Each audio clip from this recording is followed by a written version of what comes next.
Magandang araw po sa inyong lahat mga karibin natin at welcome back dito po sa ating munting channel Pinas News Review kung saan re-reviewin po natin ang mga mahalagang balita dito sa Pilipinas.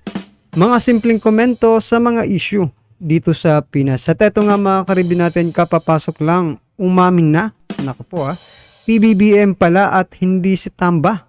Ito pala ang totoong dahilan. Yan mga karibin natin, ibinunyag na.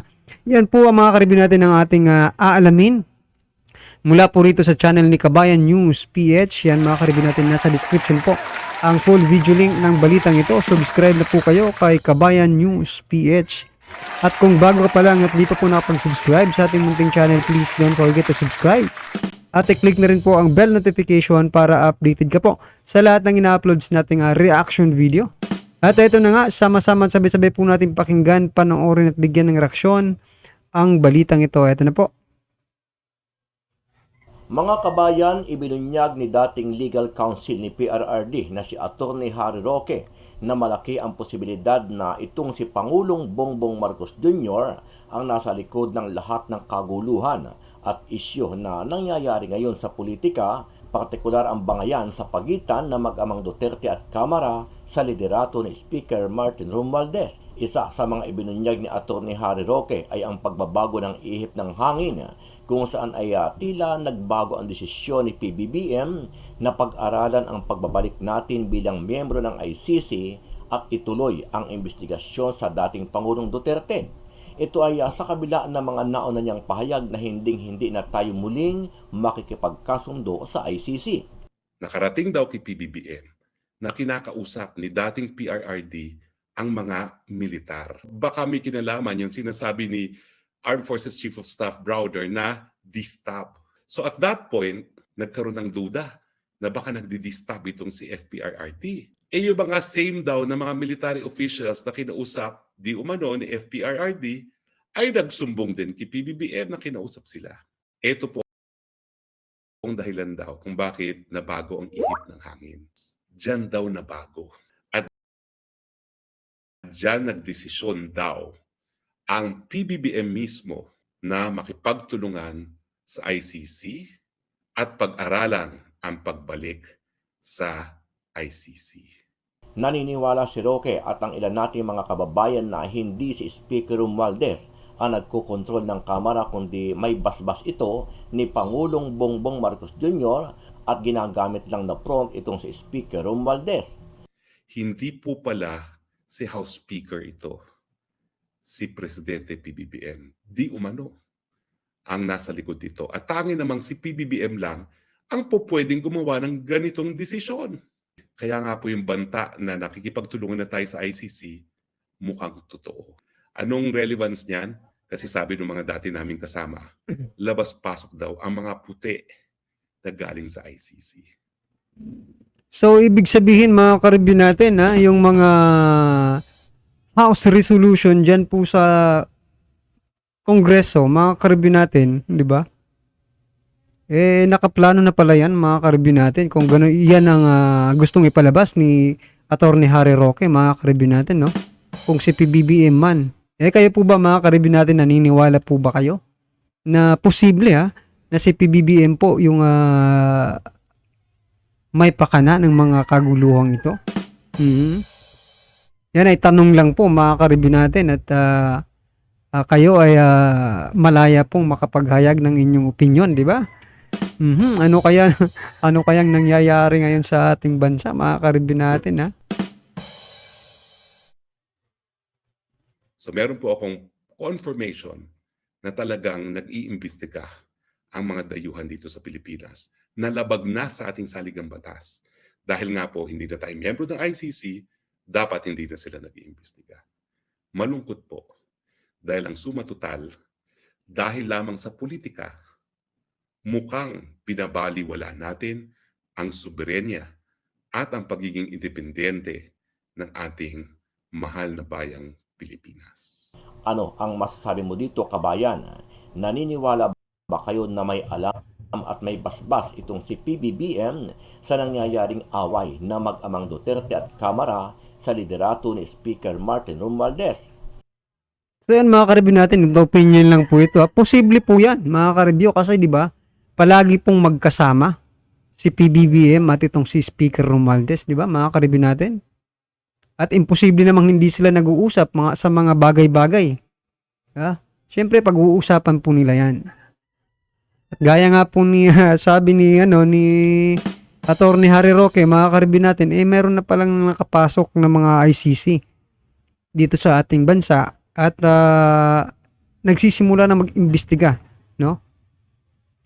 Ito lang mga ka-review natin talagang nakakabahala po mga ka-review natin sapagkat wala na bang gumaganang hustisya dito sa ating bansa mga ka-review natin at talagang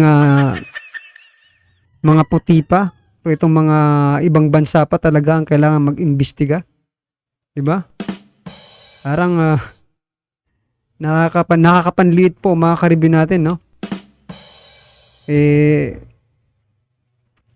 Nako, paano na lang po yung mga tulad natin, no, mga ka-review natin, kung wala na palang hustisyang umiiral dito sa ating bansa.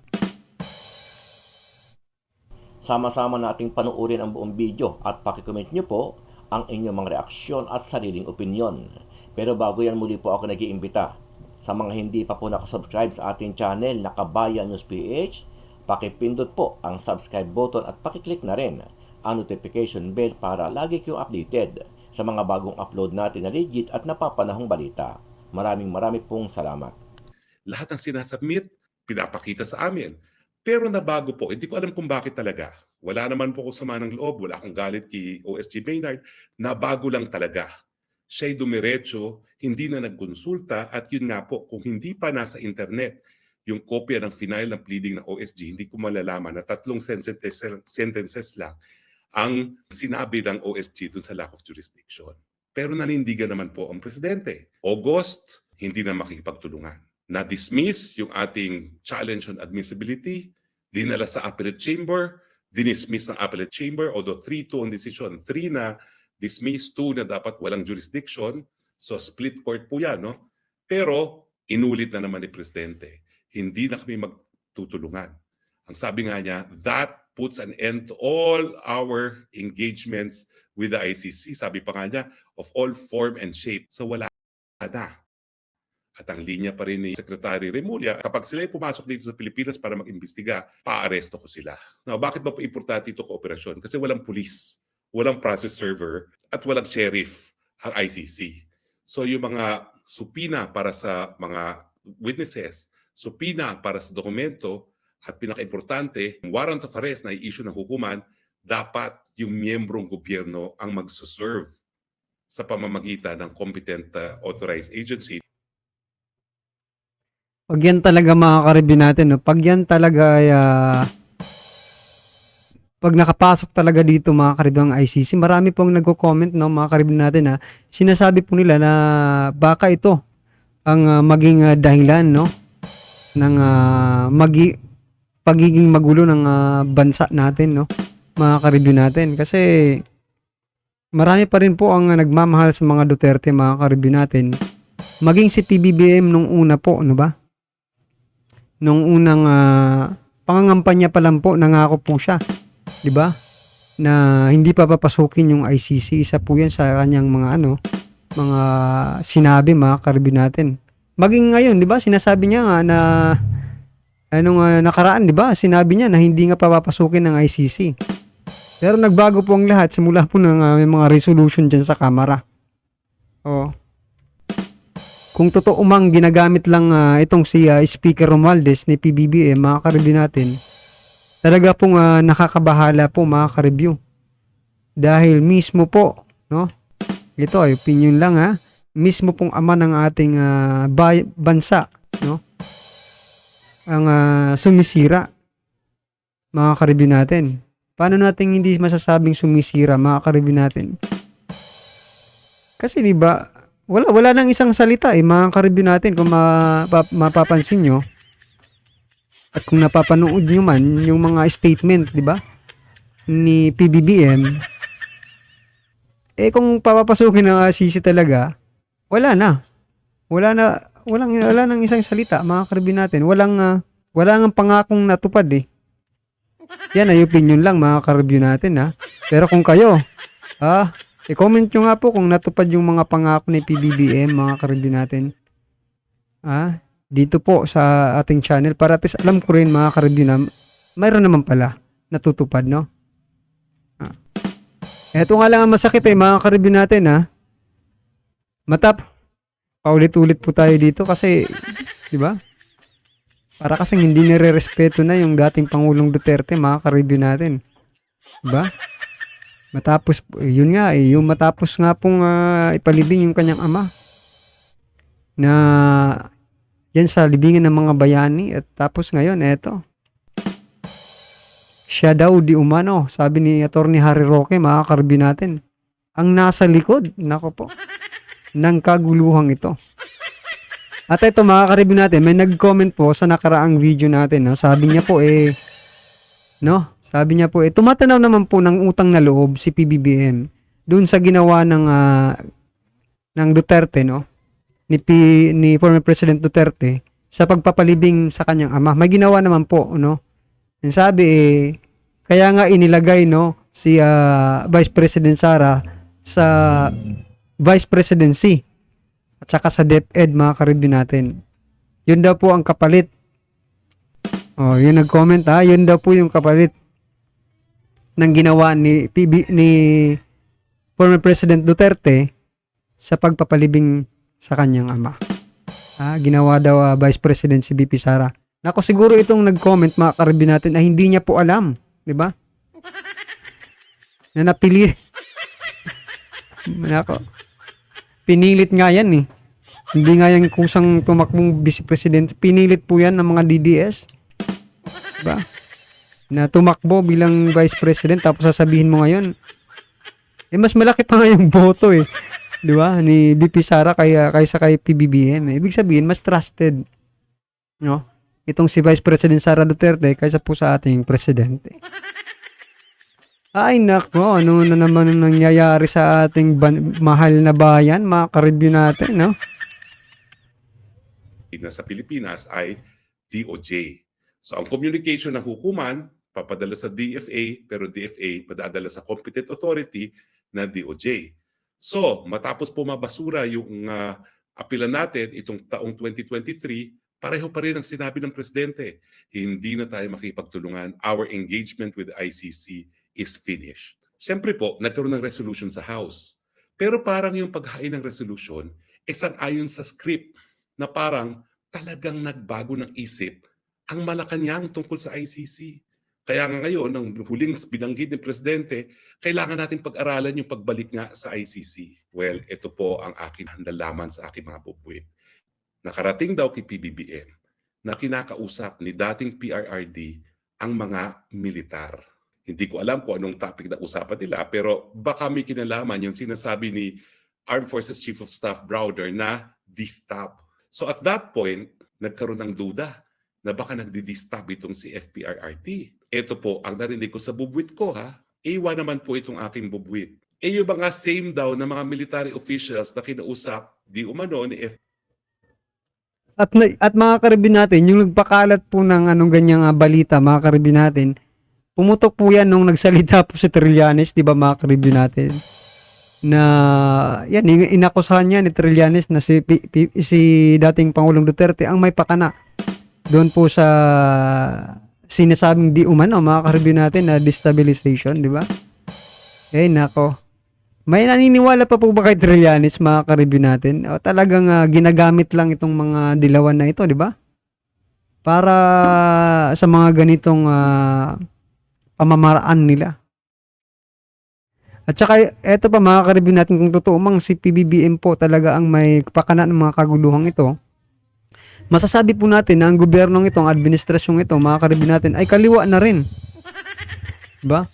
Kasi isipin nyo mga ka-review natin sino po ba yung mga nag-ano dyan sa House of Representatives, yung mga hain ng resolusyon, di ba? Sila Makabayan Black yan mga ka-review natin.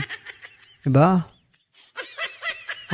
Ganun talaga si Kabayan Black talaga yung nag-aano ng ICC na papasukin kasi talagang atat na atat po sila na maimbestagahan or makasuhan kung si dating Pangulong Duterte. Oh. Ganun ba? Kaliwa na ba ngayon ang ating gobyerno? Nako po. PRRD ay nagsumbong din kay PBBM na kinausap sila. Ito po ang dahilan daw kung bakit nabago ang ihip ng hangin. Nagkataon lang na nagkakaroon ng personalan si House Speaker at saka si VP Sara doon mga panahon nito dahil doon sa tambaluslos at saka doon sa confidential funds.